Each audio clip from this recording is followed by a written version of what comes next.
everyone, and welcome to the Podcast by Army podcast, where we talk about BTS, Army, fandom, and research. We're your co-hosts, Dr. Kate Ringland and Jhertau Her, university researcher. And today we're talking about more fan fiction? What? more fan fiction. That's a us problem. It is an us problem. I think these episodes are pretty interesting to a lot of listeners because a lot of our listeners read fan fiction, but a lot of them don't too. That is interesting. But yes, I hope that this is enlightening and an interesting conversation. Conversation starter, maybe, for people? Ooh. Yeah, but today we talk about the other side of the fan fiction community. Dun, dun. You want to start, Kate? All you. Yeah, this is going to be an interesting one. Yeah, so we thought for this episode, we would talk about YN fanfic, which stands for your name. It's a reader insert, self-insert. There's some interesting different variations on this. When you're looking at AO3, you can either be looking at fan fiction where BTS is paired together or with other people in the K-pop universes or whatever, and then you have the kind of second person point of view reader insert fics that usually where the reader or YN is paired up with either a member or all the members together. There's a lot of pack dynamic stuff that happens with YN BTS fic in particular. Full disclosure, I have written some YN fanfic back in the day when I was first starting out, but it was more for me when I started writing it. It was more as an interesting writing challenge because it's in second person, and I'd never written anything in second person before. I was like, this is really weird way to write stuff. How does this? And so I played around with it, and when I was still getting used to being on AO3 and stuff. And so some of my original fanfics are YN, and then I've since switched to like fully BTS. I still have one ongoing BTS original character fic. That's like the awkward cousin of YN, where it's like BTS is paired up with original characters, which could be a little bit more open than a YN character, where the YN character is very generic because that's meant to be a self-fulfilling thing as you're reading it. An OC fic tends to actually have characters that have fully fleshed out characters, but those, not the one I'm writing is in third person, but like those also can have YN flavors of being in second person and stuff like that. So anyway, that gives you the landscape. We're pulling it all together here with these different kinds of fanfic in the community. Yeah, and mostly Kate is talking about this because I don't write YN fanfiction, and I haven't read a YN fanfic since I was like 13. By the way, I'm 20 now. Just to make everyone feel old for a second. But literally 7 years ago, I read YN fanfic. Because I guess... What were you reading at 13? Maybe this is a question we should be answering on the podcast. No, because I used to read Percy Jackson. So I read and I wrote Percy Jackson YN fanfic.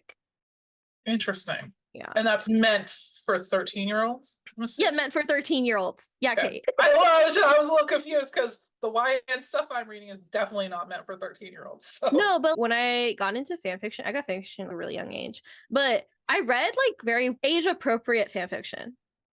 Nice. I would like to say, because I'm not going to say what age I started reading NSFW fanfiction, but I think NSFW fanfiction, I think that's a very safe space for very young people to read NSFW content and explore their own sexuality and like who they are as people. I don't know. I have complicated opinions on people who are like, okay, there's a legal aspect to this, right? If you're under 18 in America, specifically, because other countries have different legal ages, but under 18 in America, you shouldn't ever publicly say that you read NSFW content or consume NSFW content as well, because that's illegal, right? And it's illegal for a reason, by the way. Yeah.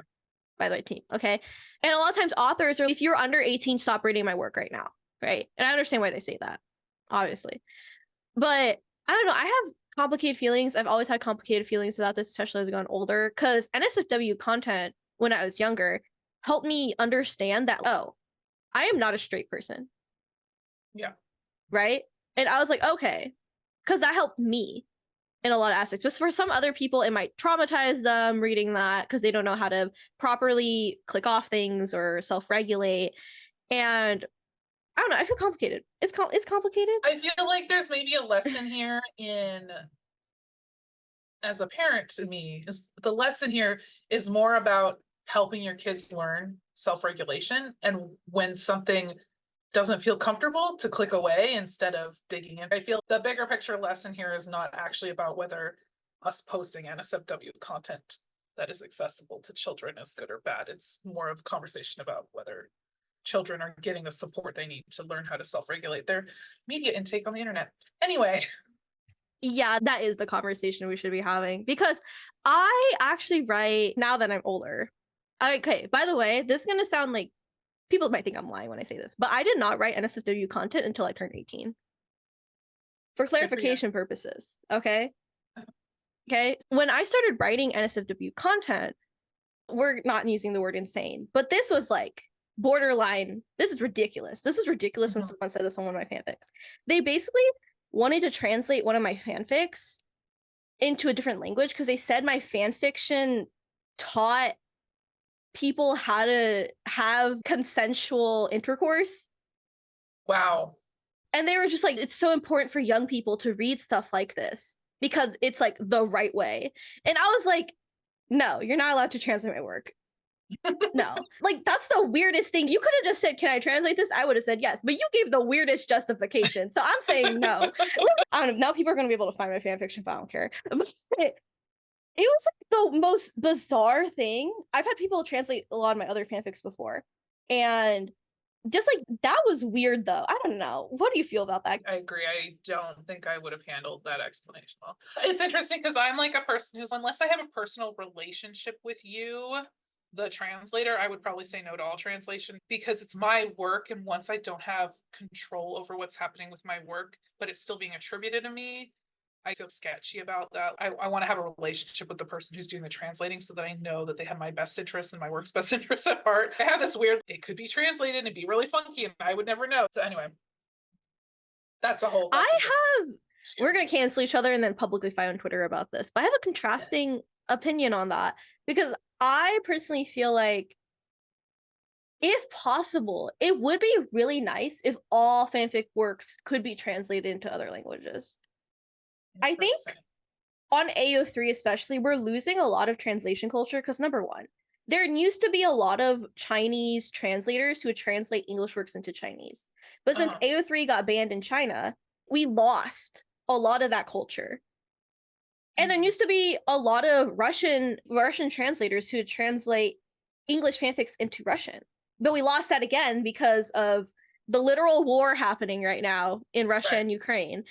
And I think fanfiction is something, I don't know. I have just conflicting opinions here, but I think when you write fanfiction and then you give it to the community, can riff off of that fanfiction, be inspired by that fanfic, and translations, I feel should be more common.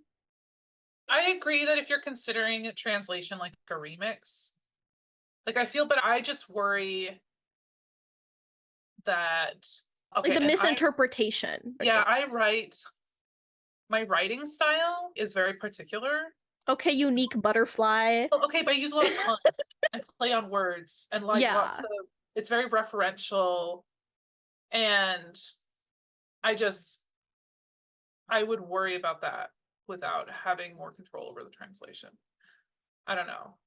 But I love remix culture. And I love if somebody came along and said, hey, I just riffed off your work. Here's my spin-off, or here's my random fic that was inspired by, that would be so cool.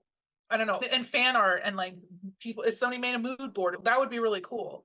But translation to me feels, this is probably a nuance that doesn't actually matter, but it just feels like it's still something that gets attributed to me in the end. And so it's different than remixing because it's a translation but it's still attributed to me. I have to think about it. I haven't really given it that, but this is the most thought I've given it ever. I think we just have different perspectives on it. Yeah. Because I've been in fandom spaces for longer than you, so I think maybe like at this point I've stopped caring. Yeah, that's also. If I found out that somebody had translated my work, I probably wouldn't get that upset about it, but I don't know. Again, this requires more thinking. It does. And also, just as a fanfic writer, once I put it up on AO3, I kind of figure I've given it to the universe, come what may, right? If this gets picked up and put somewhere else, I guess that happened. And I guess it was nice that people thought it was good enough to do that. At some point, I'm like, I'm literally putting this up on the internet for free anyway. Don't go stealing people's work, though. I'm just going to say that. That's bad. That's not nice. Don't. Oh my God. When one of my works got stolen by... Okay, people might actually be able to find me through me talking about this. But I'm going to talk about it anyway because I think it's hilarious. But this one person, they were writing fan fiction about celebrities, right? And they literally stole one of my one-shots and then replaced all the names and then reposted it. And then a bunch of people saw this, and then people literally started tagging my fanfiction account a bunch, and then they were like, your fanfic got stolen by this person, blah, blah, blah, blah. And I was like, okay, reported. Thank you guys. Cool. But yeah. I found out that that person actually stole a bunch of BTS fanfic and then just replaced the names for the people they liked instead, which is, again, bizarre. So bizarre. I have an e-reader app on my phone that I do all my reading with that has a Control-F replace function in it where you can just take whoever's name and just replace it. They could have just done that. That would. Yeah, I think it's fascinating though what they basically they just replaced the names and then also like the Korean that I wrote, because you write like Hyung and maybe like other miscellaneous Korean words in a fanfic. And I was like, this is weird. There's a lot of weird stuff that's happened to me over the years as a fanfic author. Like that's pretty bizarre. Getting my work stolen though, I was just like, man, I don't think you want to steal this one in particular. I don't think this is going to make you look good. Like, it's interesting to me because I feel like BTS fanfic has very particular audience and a very particular feel. I don't know how that would translate well into another fandom. Just wholesale picking up a BTS fic and just Control-Fing the names. Yeah. Because I always think the characterization is really particular too. And you wouldn't get it if you weren't an army. There's some fanfics where you can, but a lot of times it's like very particular where it's just like, why is this character acting this way? Like they would never act like this. I don't know. But yeah, fanfiction I think fanfiction is really interesting, and I've been writing it for too long. I gotta get out of here. Yeah. Anyway. Yes, we're talking about YN fanfiction. Let's go back.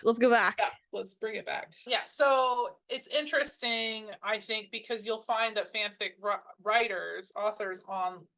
Okay, we're gonna classify. We said this before the episode started recording, but this is like all of my working knowledge around this comes from mostly AO3, a little bit of Tumblr reading and Twitter, but mostly AO3. So like outside that sphere of BTS fanfic world, I know that's beyond the scope of this exercise. So if other people have found other spaces that do things differently, it'd be cool to find out about it. But yeah. Comment and share. If you're on the YouTube video, you can comment. We read those, by the way. We read the YouTube comments. Yeah, even on Twitter, you can go comment on Twitter too. Oh, before you start in your tangent, I wanted to give extra context. We do know that most of the popular fanfiction on Wattpad is your name, self-insert fanfiction. Yes. And I have not spent much time there. And there also is a lot of older fanfiction websites that mainly write your name fanfiction. So I think it's called Asian fanfiction or something like that. There's like, is one with a Z in it. Anyway, yeah. There's other ones that are all. It's all self-insert fanfiction. So self-insert inherently, oh my God, there's some type of statistical conversation here. This is a hot debate in larger fandom spaces. There's some people who say YN fanfiction is the majority of fanfiction, like at large. Oh, interesting. Think all fanfiction ever created, YN fanfiction is the majority. And I think about it a lot, and I'm trying to think about it, and I'm like, I don't know if I can agree with that, but I can't refute that. It's certainly not true on AO3 for BTS. Certainly not. AO3, people have this conversation a lot in bit larger fandom spaces. By the way, I read a lot of fandom discourse, not just army discourse. Maybe that's why I'm not on Twitter 24/7. Anyway, team. But like a conversation in a lot of larger fandom spaces is that AO3 misrepresents fandom because AO3 is super gay compared to other fanfiction spaces. Super gay. People just misbelieve that fanfiction is more queer than it is because AO3 has a lot of queer fanfiction. But people who write outside of that, a lot of it is just straight fanfiction, your name fanfiction. I've talked about this before on the podcast on how Tumblr fanfic authors for BTS, a majority of them are your name fanfiction authors. They don't write member X member. Some of them think it's weird to write a member X member. Meanwhile, on Twitter, a majority of them are member X member fanfic authors. We see a lot of times perspective is everything in fandom spaces because a lot of times people in army spaces, they don't see how straight the fandom is because they don't see the your name fanfiction. Yeah, that tracks. I don't know. I can't refute the whole like your name fanfiction being the majority of fanfiction. I can't really refute that. I think there's I need numbers. That's an interesting meta conversation maybe for another time if we can find some stats somewhere. So anyway, but I guess my point was that like here you do see some YN fic on AO3 and like we just said Tumblr and just a little bit, not a ton on Twitter. Twitter threads and stuff tend to be member. You'll mostly find that the YN readers authors are in a different kind of community than member X members. Okay, there's a distinct difference between the two groups. And you don't see a lot of people who've done both types of writing. Or if an author is doing both types of writing, they probably have two different accounts. I'm a little weird because I was too lazy to create a whole new AO3 account, so everything's just on the same account. Whatever, it's fine. Who cares? Anyway, so it's interesting to see. I think there's been a lot of changes just because I've been on AO3 since what, 2020? So just in the last 4 years, there's been quite a shift in how BTS fanfic is getting written, who's writing it, who's reading it, how much interaction there is. Because 2020, obviously, with the pandemic and lockdown and everything going on, there was like a spike in both authorship and readership, right? So there was like a huge bubble of people with nothing to do. So they were all reading and writing fanfic. So you see a lot of new authors posting for the first time in 2020 and 2021. And I feel like just from, this is purely anecdotal. I have not crunched numbers on this in any way. We could probably crunch the numbers if we felt like it, but I feel like there was a rise in YN fic during 2020, 2021. There's quite a lot you can find, but it's still significantly smaller portion of fanfic as a whole for BTS. I will say that in terms of readership, I think it's highly read, which is really interesting given everything. And just again, anecdotally from people I've talked to, there's quite a number of people who read both, read all of it. And then there's people who only read YN and then people who only read member by member, whatever. I think that so just from a meta, there's these different kind of sub-communities. And for the most part, they don't interact, even if they're on the same platform. Unless they're like me, who's just out here being weird, but yeah, I think it's really interesting because we don't have the numbers, but I do agree that I feel like there's been an influx of your name fanfiction because I feel like your name fanfiction is just an easy entrance for a lot of people into first starting writing fanfiction. Because we talked so much about characters and characterization on the podcast in the last couple episodes, but characterizing the BTS members is really hard for a lot of people. That's why so many times when people try to characterize the members, they end up flat because it's hard. It's hard to write 7 nuanced characters. Even 1 is hard for people. Okay, 7, that's a big jump. Your name fanfiction is a really good way for people to begin writing fanfiction. Right. Because there's a lot of complexity you can do with just someone who's supposed to be a self-insert, and usually it's more generically written. But then that means you get to focus on one member in particular and flesh that out. And I think that's, I don't write YN fan fiction. I don't read it anymore, but I'm never gonna be mad about it. Yeah, I think that there's, and again, from like an author's point of view, it's an interesting exercise. One, it's interesting trying to make a generic character who is empty enough that you're not ruining it for somebody who's reading, but also has enough vitality that the story isn't flat, towing that line between giving the character personality and likes and dislikes and perhaps some physical form depending on what kind of fic you're writing, but then also leaving it open enough that you're not alienating some group of readers is an interesting authorial challenge. But having said that, we should talk about who ends up reading and writing these fics, because it's white women. The white women. Woo! You can talk about that. I'm not gonna say anything. So when you are reading these stories, you can tell fairly easily who's writing them, because often the defaults are a white female presenting, very heteronormative, very, all the like defaults that are assumed in society are assumed for this character. Usually if the character is different in some way, so say a person of color or an unusual body type, either tall or overweight or whatever it is, all these things that are considered outside the norm, those all get tagged because they're outside the norm. I've seen author notes where the author like apologizes because they're deviating from some kind of default assumption about what a YN character should make.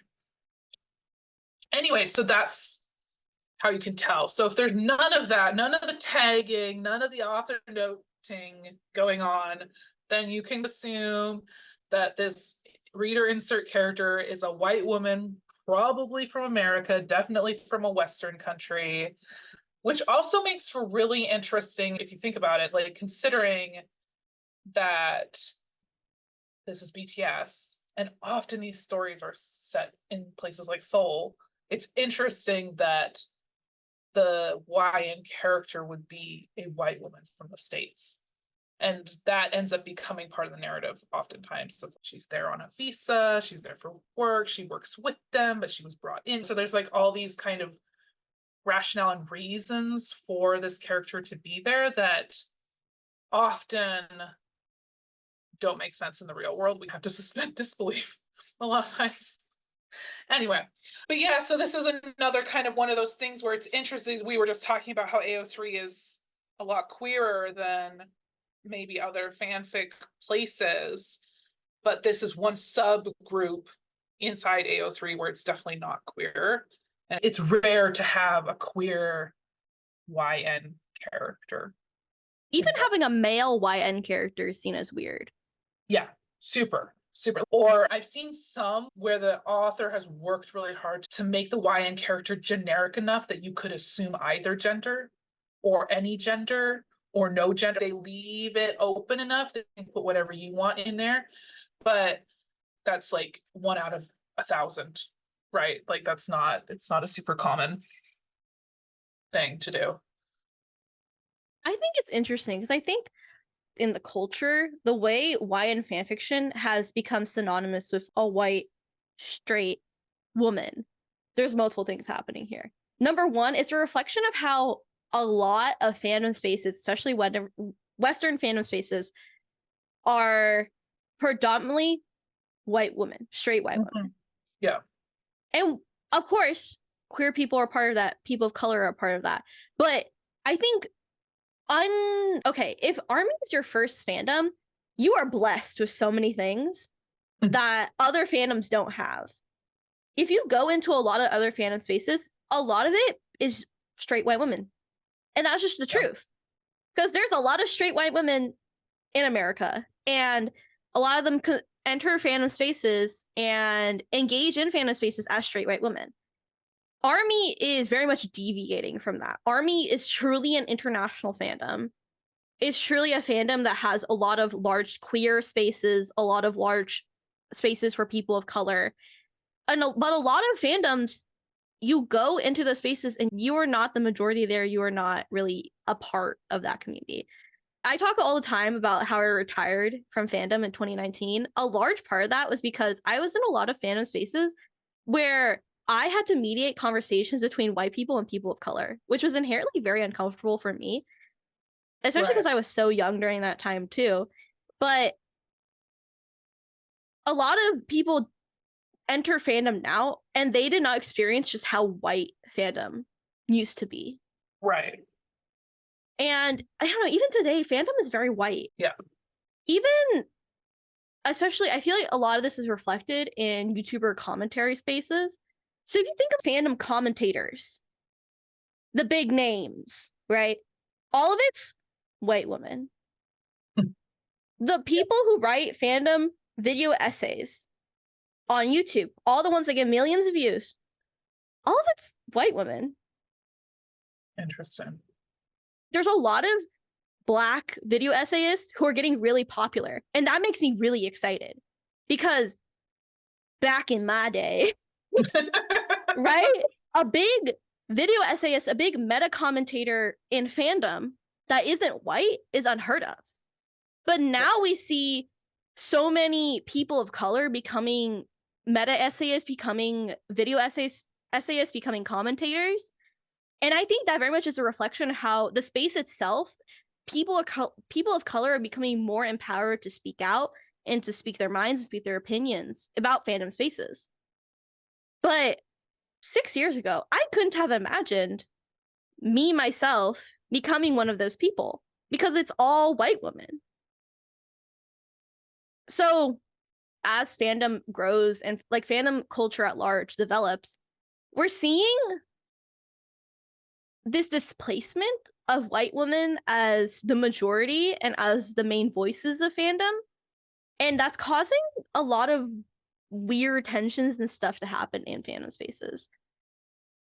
I should we go into this?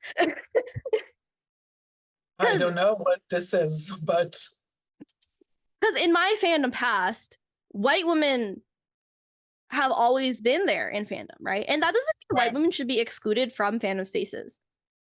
Because there's a lot of people who do believe white women should be excluded from fandom spaces. And I don't really agree with that. Because fandom spaces inherently should be inclusive and should include everyone, by the way, of all backgrounds. Because that's a community. That's what a community is. Wild.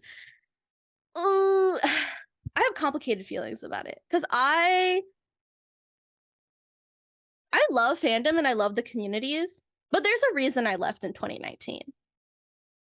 And then there's a reason I came back because of Army, because of a large space of people of color, of people of different queer identities where I felt really supportive and I felt included in that space. Because even now, when I enter other fandom spaces, I always come back to Army because I don't feel welcomed in a lot of different fandom spaces. It still feels, a lot of fandom spaces, they still feel very much by the ideas and the culture of the white woman. Right.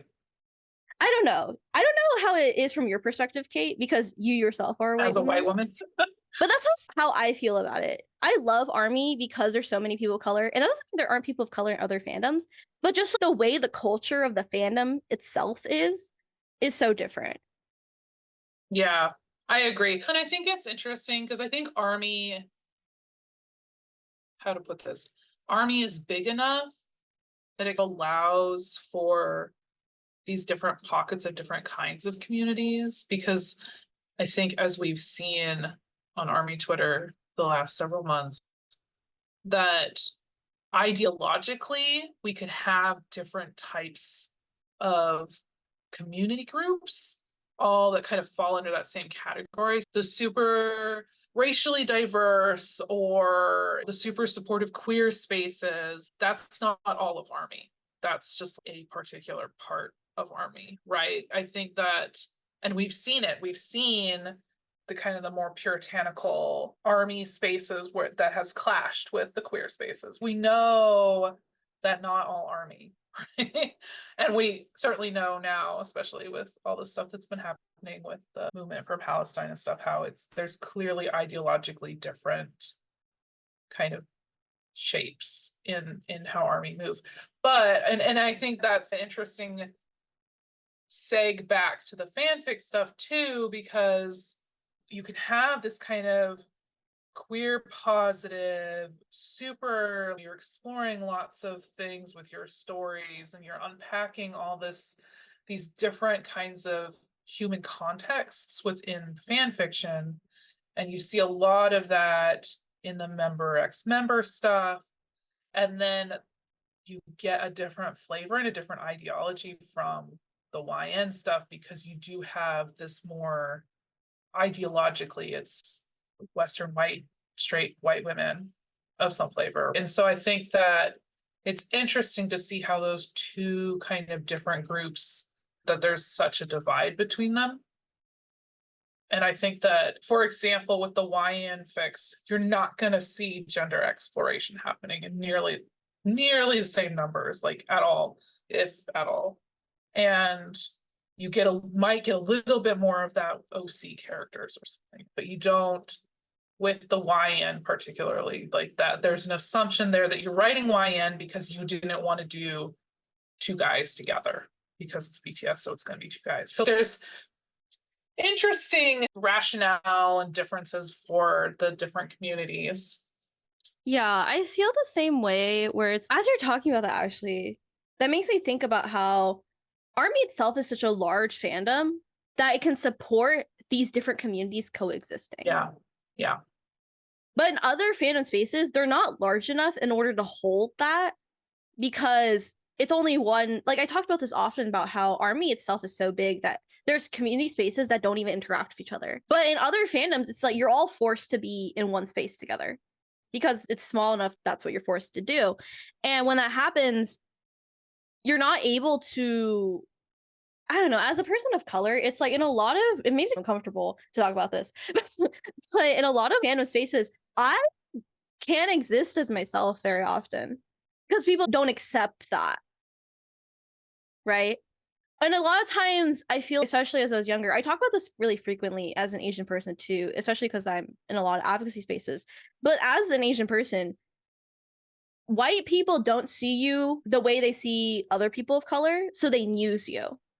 And a lot of times white supremacy, white people will use Asian people as figures, as tools in their own movements of, oh, we're inclusive because we have this one random Asian person with us. It's like the tokenization of Asian people in a lot of activist spaces. And a lot of times in a lot of fandom spaces, I feel tokenized. I don't, like, even when I'm sometimes even like in a white majority space, and even if all your friends are people of color, there's something there about the inherent whiteness of the space that doesn't make you feel welcomed ever. Right. And because of that, since I've entered Army, I can't go back to that. If I left Army, I would just leave fandom completely again. I would retire once again because I don't want to deal with that anymore. I'm tired of being in spaces where I don't feel welcomed, I don't feel centered, I don't feel included. And I feel like a lot of people aren't able to understand that because they just never experienced it. A lot of people, Army is their first fandom ever, so they've never had to experience that in other fandom spaces where whiteness is centered. But sorry, that's a little sad.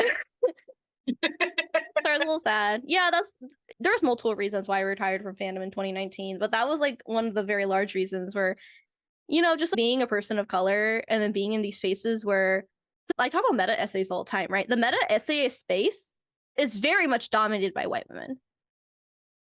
It's only the last maybe since 2020, probably, that we've seen more people of color become really profound essayists in space. Yeah. And that's just like how things go. Even us having this podcast and me talking on it as a person of color, I'm just like, yeah, this is weird because like 10 years ago, this wouldn't have happened. It'd be 2 white people standing right here. Yeah. And even still, 9 times out of 10, it's still gonna be 2 white people sitting here. Yeah. So I think I feel like there's a lot of change happening to fandom spaces, and even who are the voices speaking in fandom spaces, right? There's still a lot of work to be done. If I left Army, I just wouldn't come back to fandom spaces. Yeah. Even though I have a lot of very deep thoughts about fandom and I want to do research on fandom and about fandom, I don't think I would return to fandom as a fan. Maybe as a researcher, because I respect fandom and its culture, but I don't think fandom would feel home for me anymore.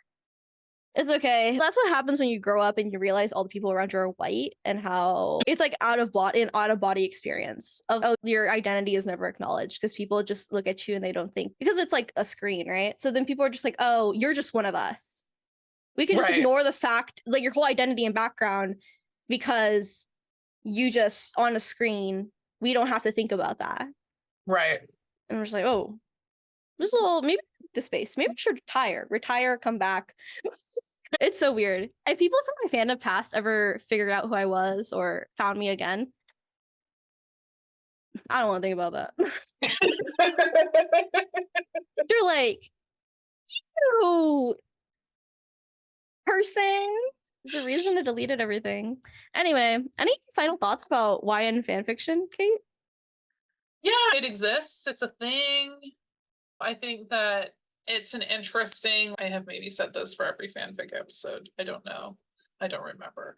But I love reading fan fiction because for me, as somebody who likes to understand how people tick, right? I like to get in people's heads and understand why they behave the way they do, or why they think the way they do, or why they're out in the world being who they are.